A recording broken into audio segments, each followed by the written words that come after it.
I have been to several educational institutions,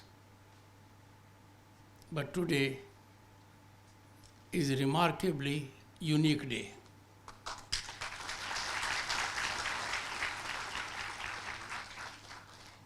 What we saw at G20, one earth, one family, one future, is a ground reality here.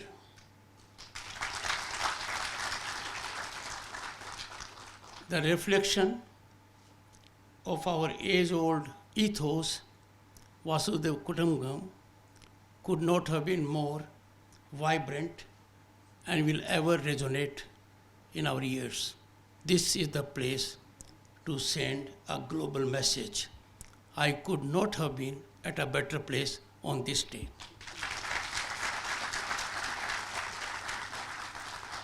Professor Abhay Kumar Singh ji, the Vice Chancellor, I was telling him that as Governor State of West Bengal, I was Chancellor of more than 40 universities, but the connect was missing. Here I had instant connect.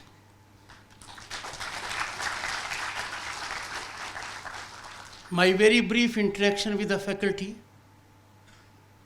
made me fully aware that this is a center of knowledge. Members of the faculty bring on the table not only knowledge, experience, and exposure, but sublimity and elegance that is essential to acquire wisdom. They are here to give you that.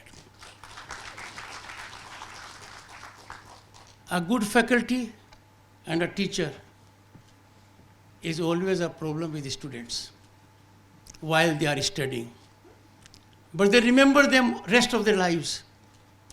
You are lucky to be having professors who will make you sweat, run for every second, but then when you take a big leap in the outer world, you will remember them every day. Shri Shravan Kumar ji, Honorable Minister of Rural Development, Bihar. Boys and girls, honorable faculty members, distinguished audience, I have been an MLA once. I have been a member of parliament once. My friend has been continually representing a constituency in the assembly now for nearly 3 decades. Congratulations to you.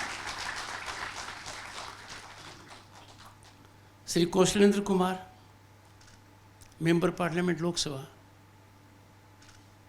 a very simple man to look at, but very difficult when it comes to real issues. I am happy he is not in Rajya Sabha, which I preside. But he cares for education. His son is from IIT, and he was expressing concern to me that my son has left service. Allow him to do what he likes. He will find his own way. Times have changed. The younger generation that is before me will shape humanity, will shape Bharat. Let them do what they want. आप और हमारा ज़माना चला गया है, अब हम supervisor नहीं रह सकते, न कोई हमारी सुनेगा, will be easily overruled. When I had soothing encounter with Lieutenant General P.S. Minhas, I reported to him, I am Sainik School Chittorgarh 166. I come from Sainik School Chittorgarh. Shrimati Zero Devi, इनका वो जीरो नहीं है जिसको आप समझ रहे हो. It is a zero that makes you hero. It is that zero which was given to the world by us.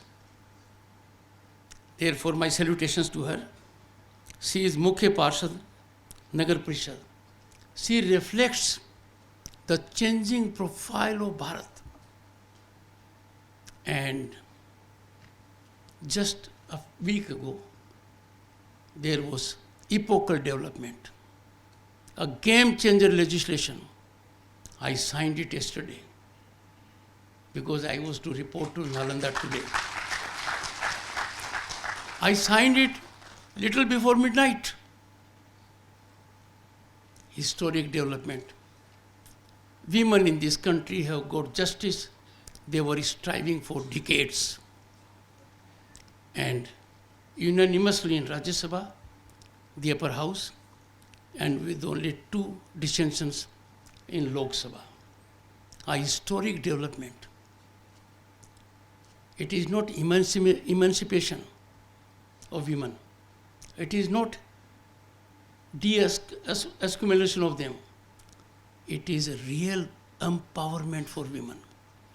It is permitting them to show their spinal strength, and the world knows the power of this gender.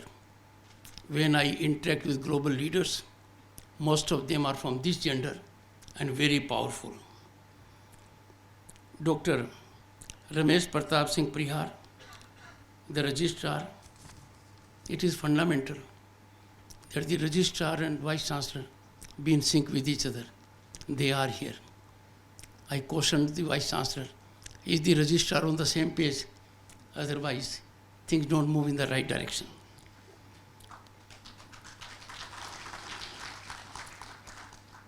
For knowledge, for learning, and for education, Nalanda is a unique brand, unrivaled brand. In this field, world has not seen a more potent, powerful brand. Nalanda, because of its history, the legacy that you have, makes you stand out in the world, and people will only salute. You have to carry that legacy to a higher level. I see here reincarnation of Nalanda. That reincarnation that will give us a global foothold to disseminate knowledge, receive faculty members, receive students, share with them thoughts and ideas, and to strive for a world that is habitat for one, exclusive to none, with hegemony of none, and that is what Bharat stands for. An image of Nalanda, Mahavihara, you look at the backdrop, at the greeting area of G20. The entire world saw it. The Hon'ble President of India, a tribal woman, a virtuous woman, highly eminent, has seen life and very difficult days. I had the occasion to be governor with her. She knows the ground reality. She was there. Backdrop was Nalanda. Honorable Prime Minister, representing 1/6 of humanity. 1/6 of humanity, 1.4 billion people. A visionary who acts with passion and mission, but is very accurate with execution. And that is why big ticket developments are taking place in the largest democracy on earth. In that backdrop of Nalanda, the leaders were received and greeted.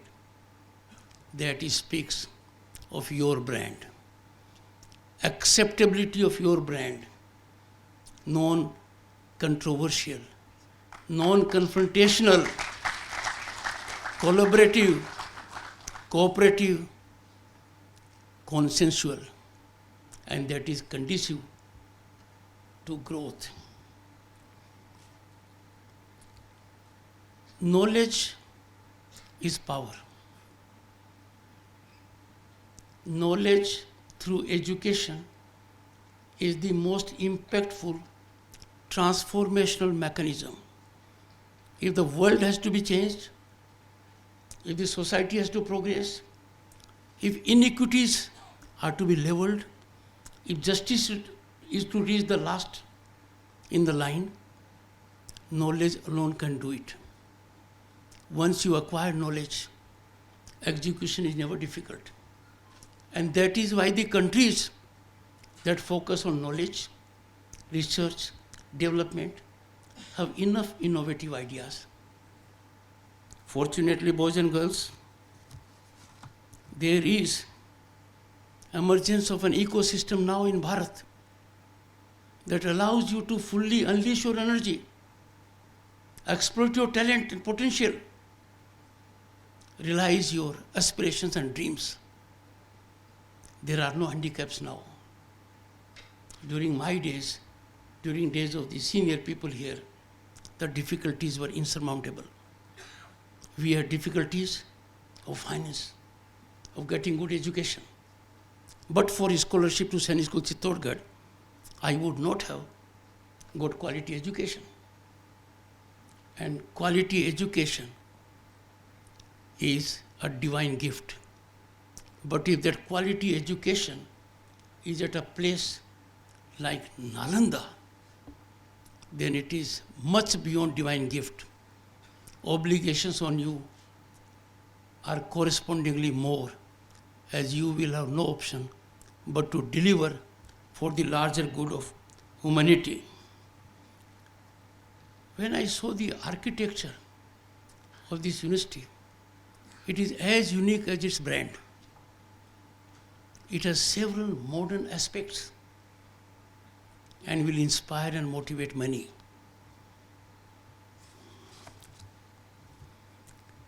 The Hon'ble Vice-Chancellor had indicated that the campus is designed to be a net zero energy, net zero emissions, net zero water, and net zero waste campus, the first of its kind in India. Now, Honorable Vice-Chancellor, we will have to use the expression, the first of its kind in the world, and that is where India is heading now. I have seen in my own lifetime a big change. Boys and girls, I was elected to Parliament in 1989. I am sure most of the students were not born there. And I was a member of the federal government, union government. What I saw then was amazing, disturbing, painful.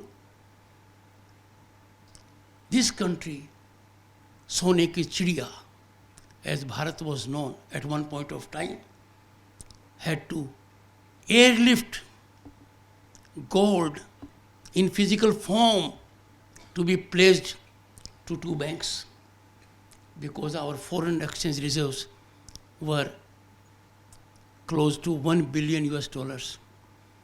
Now, we are 600 billion plus and not a cause of concern. That is where we have come now. We could never imagine. Just 12, 13 years ago, and you will know it because you are enlightened souls. You have no geographical limitations. Your mind thinks big and out of box. 13 years ago, India was part of Fragile Five: Brazil, South Africa, Turkey, Indonesia, and Bharat. And look at the journey. Look at the tough terrain we have traversed. In a short decade, we are now Big Five. From Fragile Five to be world's fifth largest economy is no small achievement. And this achievement is marked by overtaking our erstwhile colonial rulers, the Great Britain.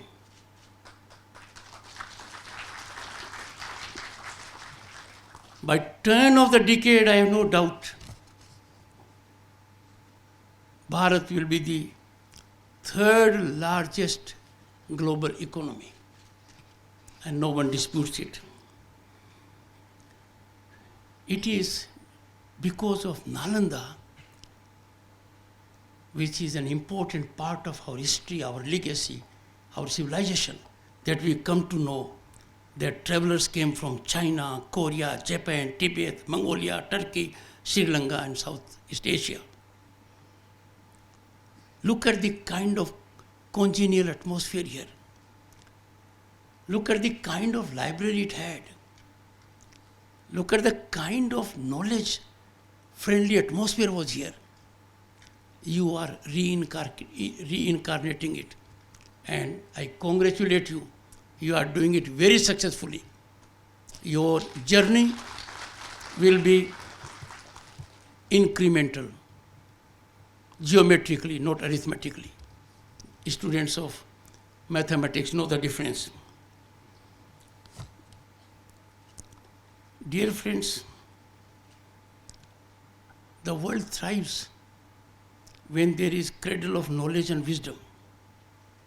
The world thrives on good virtues, sublimity, tolerance, listening to the other point of view, not questioning the other point of view that you are wrong, how can you speak?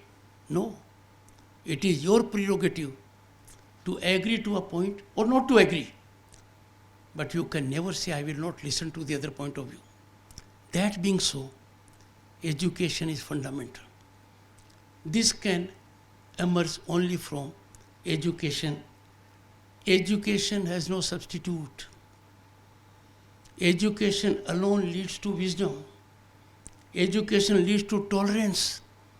Education leads to respect for the other humankind. Education enlarges your horizon, that you don't think in terms of a village or a state or a nation. You think globally. You care for global situations. You will here see more carefully that in last 2 years, the Prime Minister of this country had made 2 statements. One, this is not an era of expansion, which means a sovereign country cannot take over physically another sovereign country. He made equally significant statement, war is no solution. Dialogue and diplomacy are the only way out. And the genesis of this is from Nalanda. The genesis of this is from your institute. You are rooted in a mechanism that talks about these basic concepts. It was a delightful moment. Everyone was showing concern. There may not be unanimity in G20 declaration. There was. This was embedded there. And that's the greatest achievement the largest democracy has got. Let me tell you, boys and girls, that G20 had several important features. There is no better place than yours to appreciate it. G20 to begin with had European Union as its member. Countries of the European Union had colonized other nations, you know it. But they were in G20. But the countries that were colonized and they constitute African Union were not there.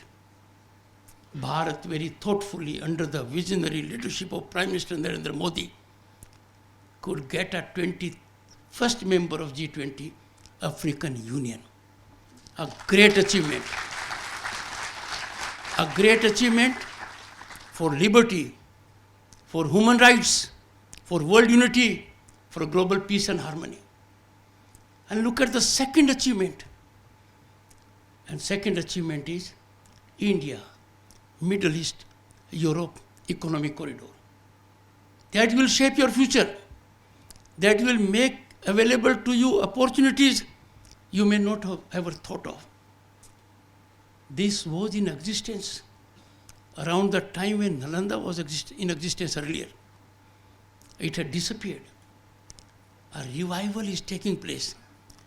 And the impact of that revival will be that by the time Bharat reaches 2047, centenary celebration of its independence, it would have regained its economic prowess and its power as Vishwaguru.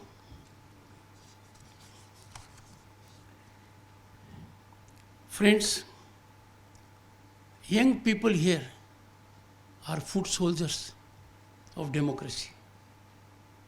They are foot soldiers to take Bharat and the world to the right height for welfare of one and all. It is on your shoulders that this heavy responsibility lies. And I would therefore call upon you that never ever have fear of failure. Fear itself is very dangerous. But fear of failure means you will not try. If you don't try, not only you are doing injustice to yourself, you are doing injustice to humanity. If you have a brilliant idea, a great innovative idea, don't make your mind a parking place for that idea. No one has ever succeeded in the first attempt. For something extraordinary, something great, something that can move the entire humanity in the right direction, imbibe a sense of positivity, you have to try several times. So never ever fear. Number two, it is a time when you must speak out your mind. These are the days of social media. Narratives are set afloat. They dominate minds of those who may not be gifted intellectually, may not have that knowledge. They may be carried by that narrative. It is your intelligence that has to neutralize such narratives. It is your obligation to society that you must be proactive to nip in the bud such pernicious, sinister ideas, narratives. I am sometimes surprised that somebody in one corner of the world having some connect with this country will say India might have hunger problem. Imagine, as Governor State of West Bengal, I know of a fact that from 1st April 2020,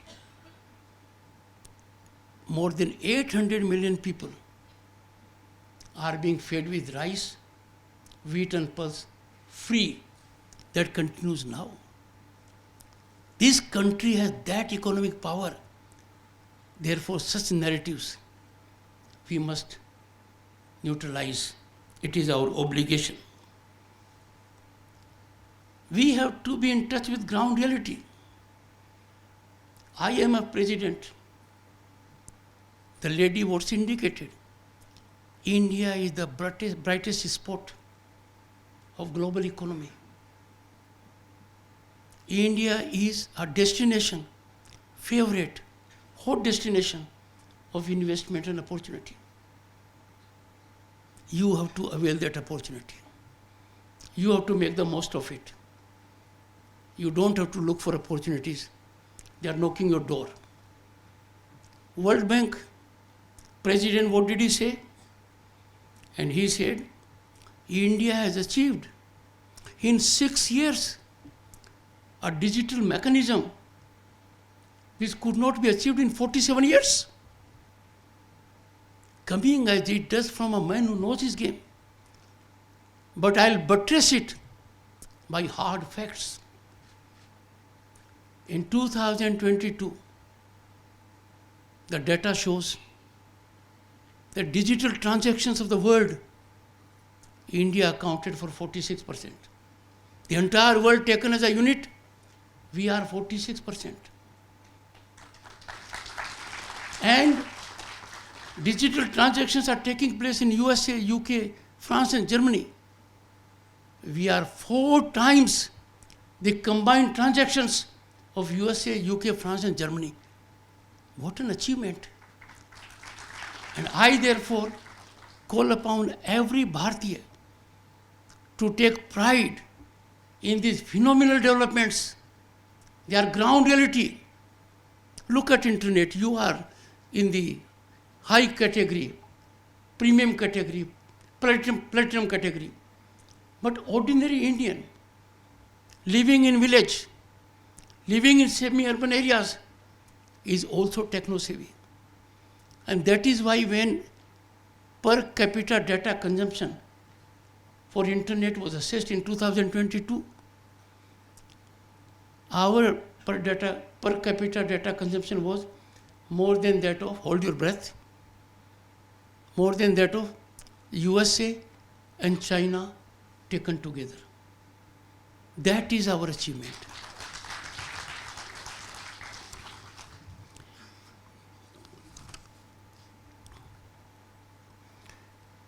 Since I'll be taking questions, I'll be brief, but I will say, and I've been associated with it, the national education policy, which came after more than 3 decades, getting inputs from thousands and thousands of stakeholders, is a game changer. It has unshackled us from degree orientation. It has kept away dead baggage from us. You can simultaneously prosecute courses. It is made for Bharat. It is made for Bharat so that Bharat regains the policy of Vishwaguru, and that I'm sure will surely happen. Dr. B.R. Ambedkar, father of Indian Constitution, he was chairman of the drafting committee. He made very important reflection which every person in pursuit of knowledge and getting education needs to know. I quote the great man, the legend. Quote, that which does not make a man worthy, mark every word which Dr. B.R. Ambedkar used, that which does not make a man worthy, does not reach equality and morality, is not true education.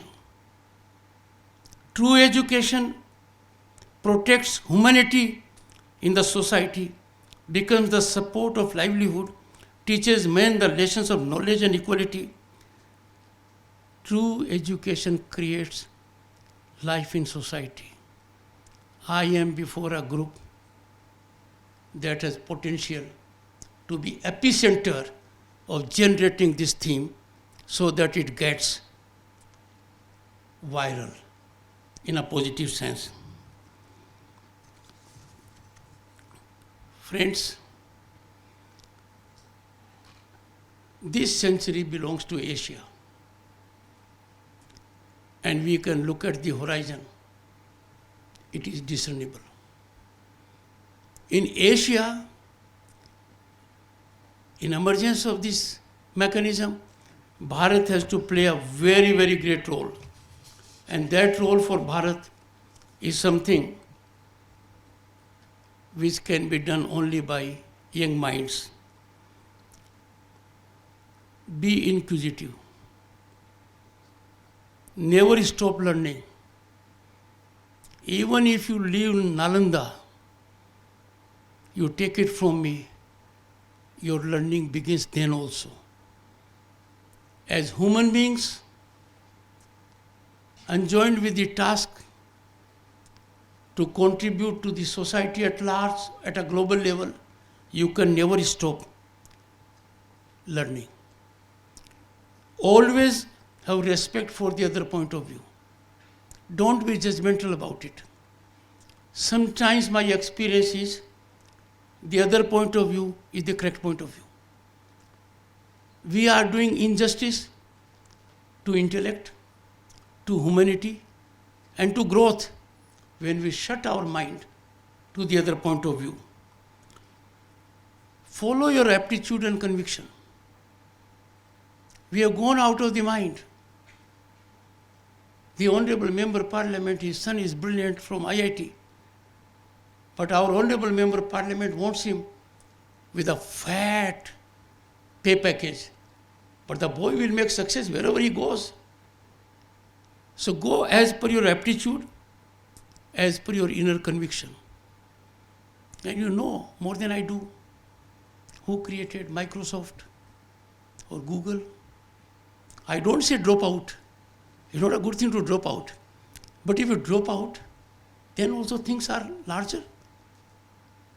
10 good people I can name immediately, you can name 20, where people dropped education to go after their aptitude and conviction.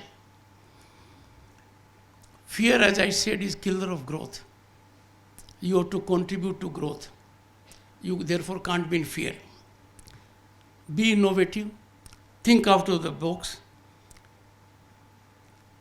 And one thing, अक्सर कहते हैं आसमान गिर रहा है.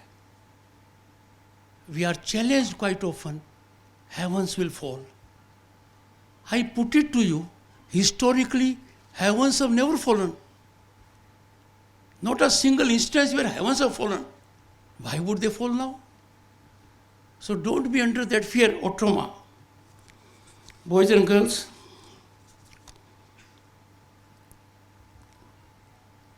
you will have to take some proactive steps.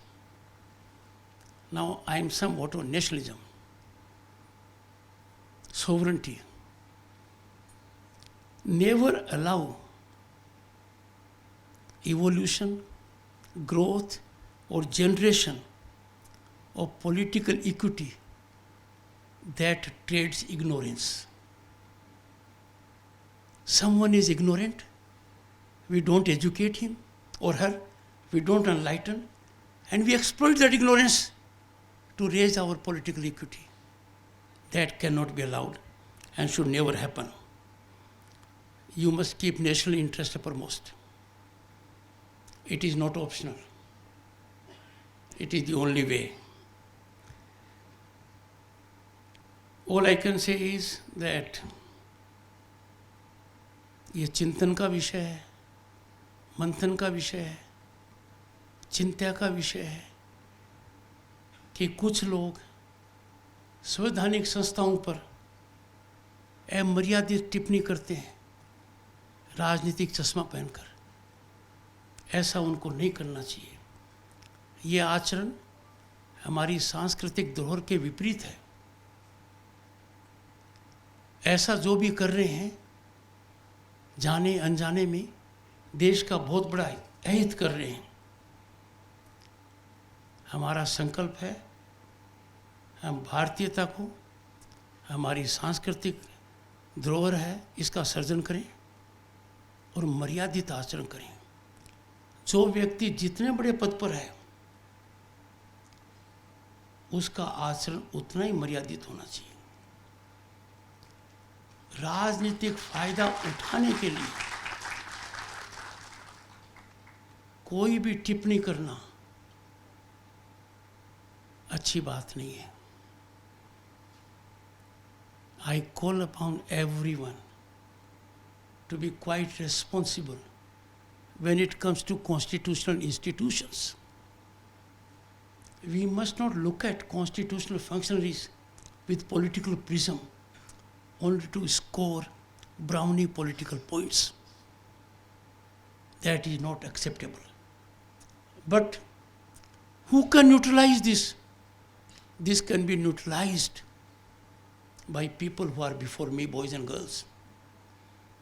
I'll give you one illustration and take my seat and take your questions. If you are here, you have to justify your presence. You have to care for education. You have to pursue knowledge. You have to interact with your faculty members. You have to do that. I am Chairman Rajya Sabha. Members have some duty. Members of Parliament of largest democracy on the planet, 1/6 of humanity, they are required to exemplify their conduct so that it can be emulated by people at large. You would expect a member of Parliament to engage in debate, discussion, dialogue, deliberation. You would expect them to contribute to legislation making by their brilliant ideas.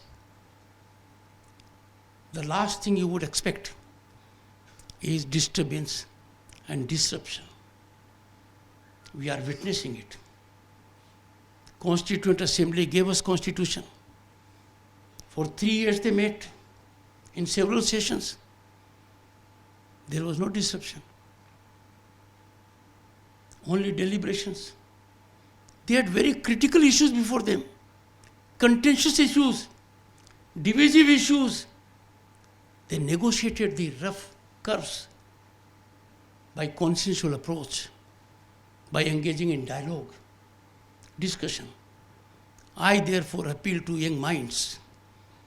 You are the greatest stakeholders in democratic governance. You are the greatest stakeholders in what the world will be. You are the greatest stakeholders that peace and order should dictate world affairs.